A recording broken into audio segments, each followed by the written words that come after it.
This is my 139th video on my work with OO gauge.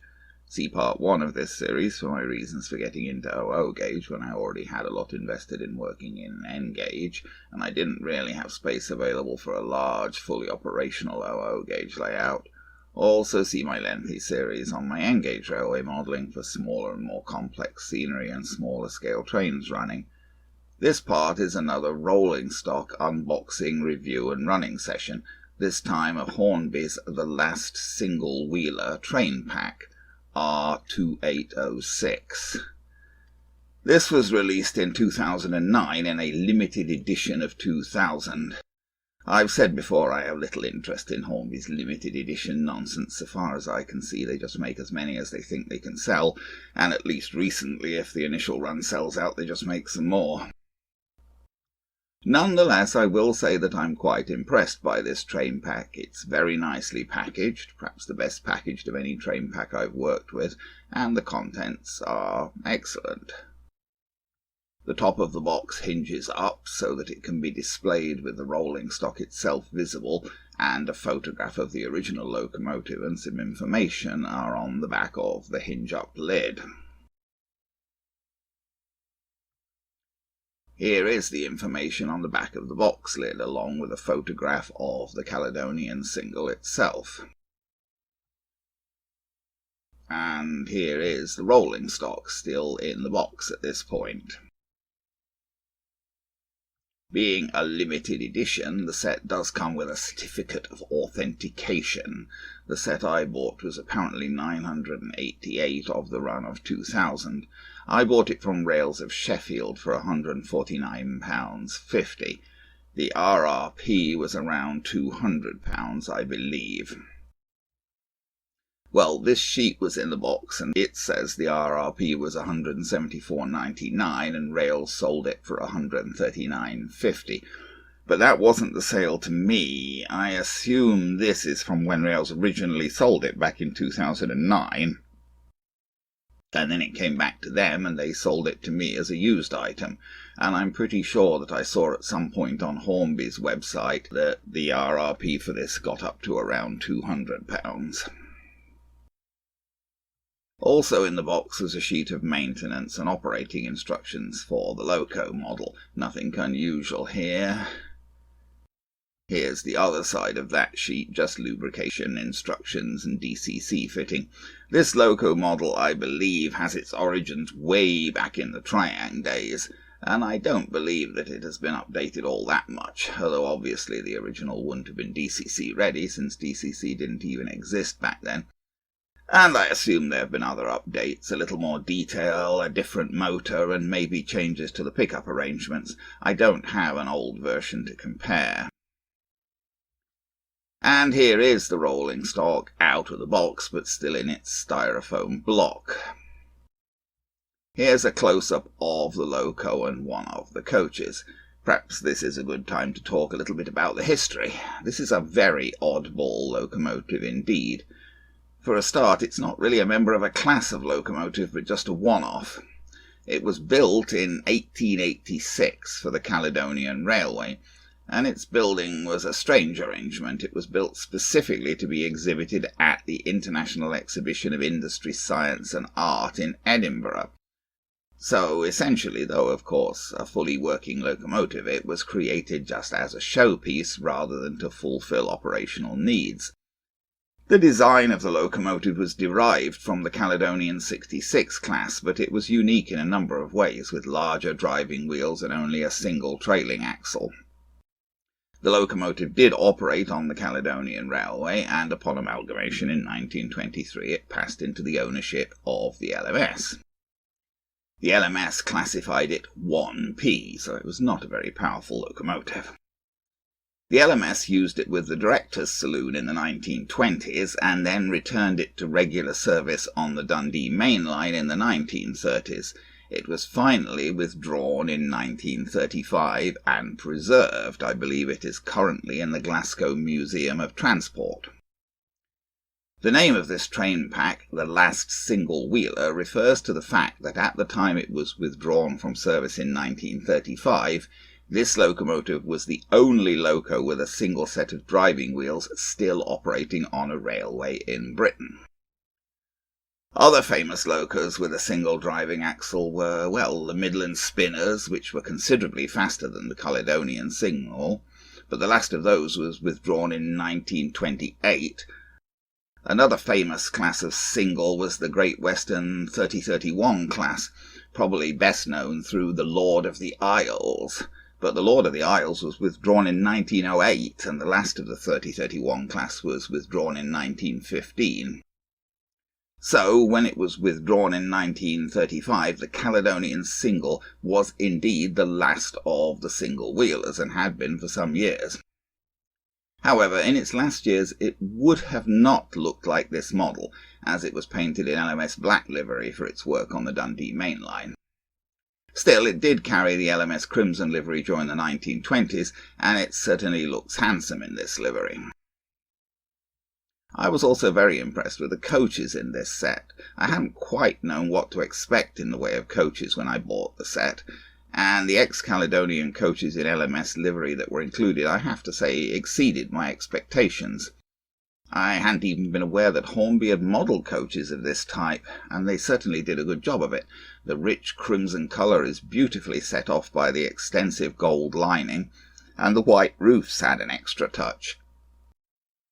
And each coach bears a full-colour version of the LMS crest, in addition to the LMS letters in gold. The set didn't include a detail pack as such, there was just this little bag containing a rubber tube. This was apparently intended to provide insulation when installing a DCC decoder in the loco, something I don't expect to be doing. Here's the loco model down on my little test track. Note, as with the coaches, the full-colour LMS roundel on the side of the cab. And in front of that you can see the pump, or should I say compressor, for the Westinghouse brake system. Here's a view more from the front of the loco. It still carries the characteristic Caledonian star on its smokebox door. I did rail up the whole train on my test track, but these are large coaches, 10 inches in length, not including the corridor connectors and couplings, so representing a real length of over 63 feet. So there wasn't actually any room to run the whole train on the test track. I did, however, test the running of the loco itself, and it operated smoothly both forwards and reverse on the test track. The coaches really are extremely handsome. I think it's fair to say they're the nicest looking of all the LMS coaches in my collection. Just as a comparison, here are a couple of the old Triang models of LMS ex-Caledonian coaches. I have several of these, and I do sometimes run them, and I suppose they're not bad models for their age, but the Hornby coaches in the last single-wheeler set are incomparably superior. The finish is much more realistic, the lining is way finer and truly gold. These are just fine models. Though those white roofs can't have been at all easy to actually keep white in service. The loco model shows the age of its origin in the connection to the tender. The tender is entirely passive and is just drawn by a simple plastic hook. This means, of course, that there are no tender pickups, and of course that DCC fitting must be in the loco itself. As a result, the model does have some pickup issues, having problems getting over the dead zones of points at any lower speed. More on those issues later. The LMS roundel on the cab is really well done, although the cab walls themselves are perhaps a bit chunky, again reflecting the age of the tooling. The loco does have pickups on all of its wheels, even those of the bogie. However, there are traction tyres on the driving wheels, so they're not going to be able to pick up much, and the bogie is not going to run on the rails with a lot of pressure, meaning that the model will tend to rely a lot on the pickups on the back wheels.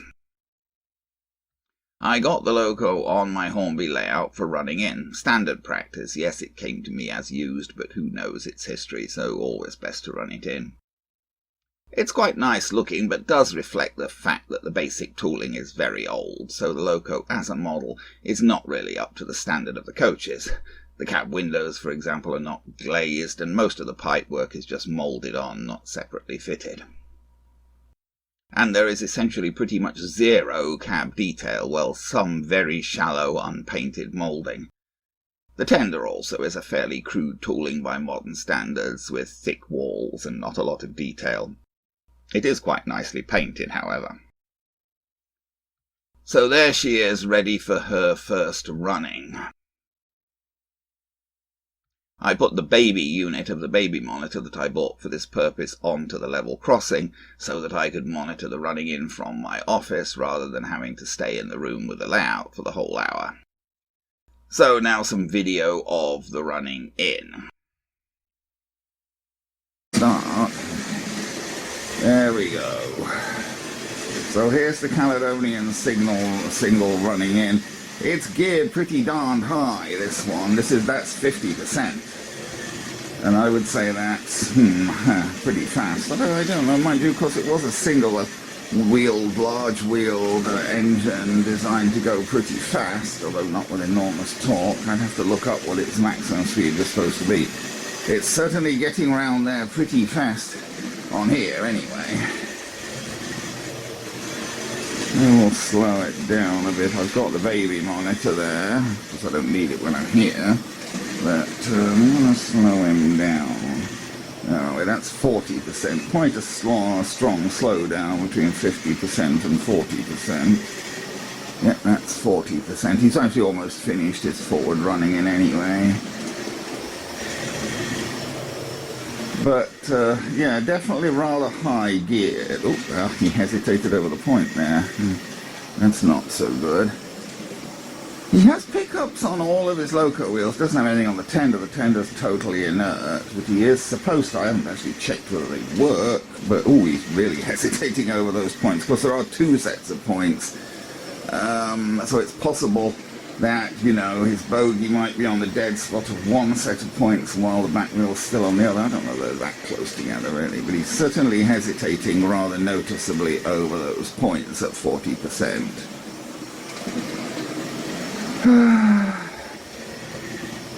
Which is a little sad. I mean, I've got, you know, that 060 that I ran in just recently. The Bachmann 1F could get over those points okay without any hesitation. But he is hesitating. Okay, so what we give him maybe 45% backwards.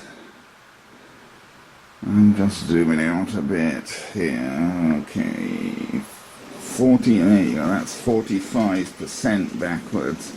It seems to be a bit slower backwards, so maybe we'll go to the full 50% backwards, because he seems to run a little slower backwards than he was running forwards, right? That's 50% backwards.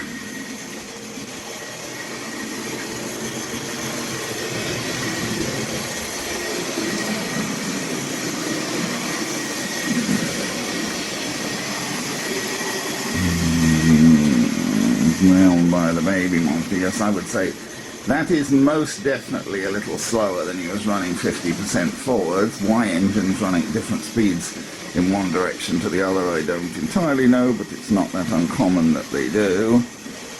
And he's not hesitating over the points too badly going backwards, but there is a slight hesitation.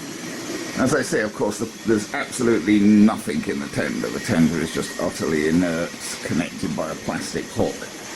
But he does have pickups. Supposedly, I should test them afterwards just to see if they actually work on the bench, if all of the pickups work. But he has pickups on all four axles, the two axles of the bogie, the driven axle and the back axle. They all have pickups on the engine.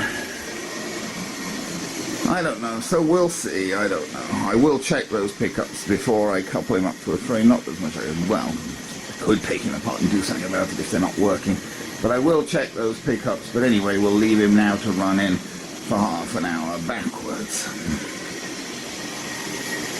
being monitored by the baby monitor. And here's the parent unit of the baby monitor sitting on my desk in my office, and if anything, the noise of the engine running in is perhaps louder through this than it is when you're actually in the room with it.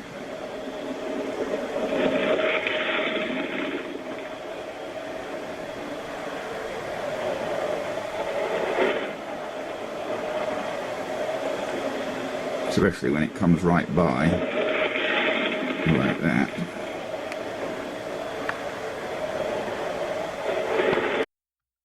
So I got the loco model onto the bench to check the functioning of its pickups. They did all work, that is to say it was possible to operate the motor by applying contacts to any pair of wheels, either pair of bogie wheels, the main driving wheels, or the trailing wheels. However, although there are pickups on the driving wheels, and those pickups do work, there are also traction tyres on the driving wheels. Clearly, they're not going to be able to pick up through the rubber tyres, so they'll only pick up if some metal part of the wheels touches the rails or the contacts when testing. The pickups on both pairs of bogie wheels did work, but those bogie wheels may not be pressing very firmly on the rails during operation. So the model is going to rely a lot on the pickups on the trailing wheels. It would operate a lot more solidly, I'm sure, if it had tender pickups. I did also do the speed calculations to check the gearing. The outer loop of my little Hornby layout consists of 2 semicircles of third radius track connected by 8 cm straights at back and front, so the total length of the outer circuit is about 4,933 millimeters. OO scale is 1 to 76, so 4,933 millimeters would represent a distance of 374,908 millimeters. That's 4,933 times 76. That's 374.908 meters, equating to 0.232957 miles. Well, call it 0.233 miles for a circuit of the outer loop. Now, at 50% power, the Caledonian single model was making a circuit in about 10 seconds. That would represent a scale speed of 0.0233 miles per second, equating to 83.88 miles per hour. Now, I did check, and the maximum speed of the Caledonian single was recorded as 60 miles per hour, and that's maximum speed, not normal operating speed. So the model is definitely massively overgeared. It's going about 2.5 times as fast as it should. To run it at realistic speeds, I would need to always operate it at 40% power or below. Anyway, enough math. After running in, I did get the whole train railed up. I ran it on the outer loop. The loco was able to pull this train with no problems given its traction tyres, and had enough torque to go at about the same speed pulling the train as it did light engine. I don't think there's any doubt that the coaches are much more impressive models than the loco. Well, they'd been much more modern toolings. The set included 2 of these composite coaches. The exterior finish is beautiful, but there isn't really any interior detail. Indeed, there seems to be some sort of connecting post visible behind this first-class door. Here's the brake coach. I railed up all of the coaches with a third class closer to the front of the train, as would be normal. It's rather a pity that with such fine exteriors Hornby didn't go with any interior detail. Again, the connecting post is visible through the window here. I'm still impressed by the quality of the exterior finish, lining and lettering. Because the coaches are long, realism does suffer rather as they go round curves, even third radius as seen here. The 3 coaches also barely fit onto the platform of the station on my Hornby layout. I made the platforms as long as I could given the limited space available. I did enjoy seeing this train running, and I certainly don't regret buying the set. So now let's finish with running video. So I've got the last single-wheeler train pack railed up here for some running. But just before we get to that, I just wanted to look. See, these are the old Triang version of the LMS X Caledonian coaches. And I mean, yeah, they're not bad in their way. But there's absolutely no comparison to the beautiful coaches in this set. Unfortunately, I suppose I got them. This isn't the best way of seeing them, but they are really beautiful, the coaches in this set. Just look at them. the collar and the lining. We'll get the trying coaches out of the way and we'll have another look, a better look at them. I've got, I think, 4 of those, or maybe more than 4 of those old trying coaches. And I do run them sometimes, but I was very impressed by the coaches in this set. Okay, I've put the trying coaches out of the way. Now let's have a bit more of a look at this pack before we run it for a while.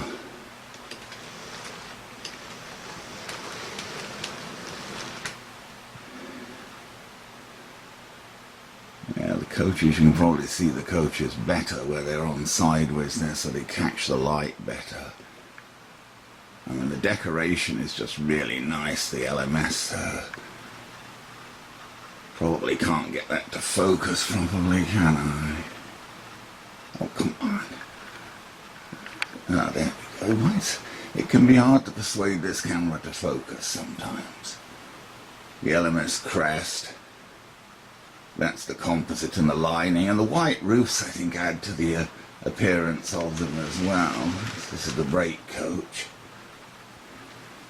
with the guard's position at the back. Okay, well I'm kneeling down to get this view. I'm going to try and stand up now. So I can get more of an overview. And we'll actually run things. Where are they? Nope.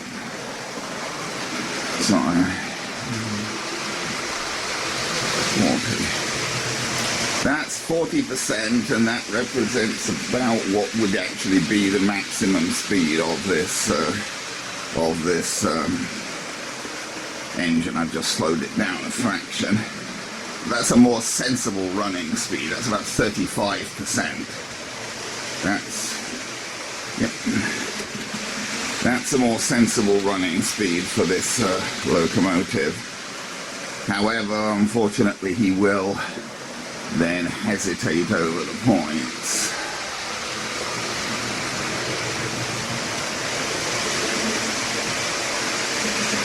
Yes, and he hesitates as he goes over the dead zone and the points because he's struggling to pick up a bit with the traction tyres on the driving wheels and all.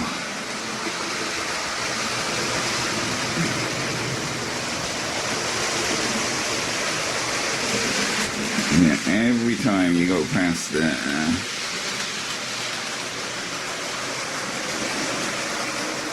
Of course, with these being such long coaches, they do look a bit iffy going round the bend. You know, as you see the train go round the bend, you know, these long coaches are going a long way off the track because it can't be helped. This is third radius curves, but they don't have any trouble negotiating it because they're bogey coaches, but the centre of the coach is coming a long way over from the side of the track. Now in terms of speed, I did the math. This outer loop has 2 88-centimetre straights and a full circle of third radius, half a circle at each end. That means in OO scale of 1 to 76, it equates to just under a quarter of a mile, 0.233 miles specifically. And at 50%, this model was going round in 10 seconds. That means that represented a scale speed of about 84 miles an hour. Now the actual maximum speed of this locomotive, the maximum speed, not the normal running speed or the average speed, but the maximum speed of this locomotive was 60 miles an hour.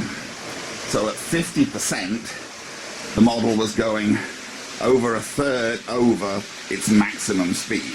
So in other words, it's geared more than twice as fast as it should be. It's geared about 2.5 times what would be realistic. Which means, basically, you should never run it. If you want it to be running at a realistic speed, you should never run it at more than 40% power. And I'm not now. I'm running it at 35% power. And that's equating to a running speed of 50-something miles an hour, probably. A little lower than its 60-mile-per-hour maximum. Anyway, there you go. It is beautiful. It's a pity there's no cab detail. I might do something a little bit about that. I was thinking I might even just print a paper sticker and stick it inside the cab there. That might make it look better than having absolutely, because there's absolutely nothing inside the cab now. Not that you can see inside the cab that much, but you know, as it goes round a corner like that, you can see inside the cab a bit, and it's just black. There's nothing there. So I thought maybe, you know, print a picture of some controls in colour, stick it on the back wall of the cab, and then put some crew in. Pity about that hesitation over the points, but there's not much I can do about it.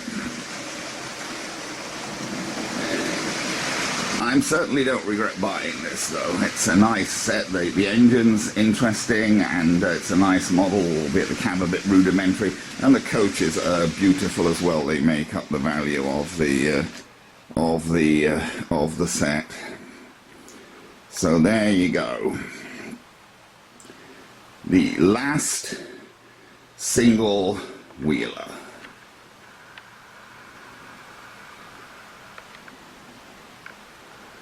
As it was, the last single wheeler to run actual trains on British rails.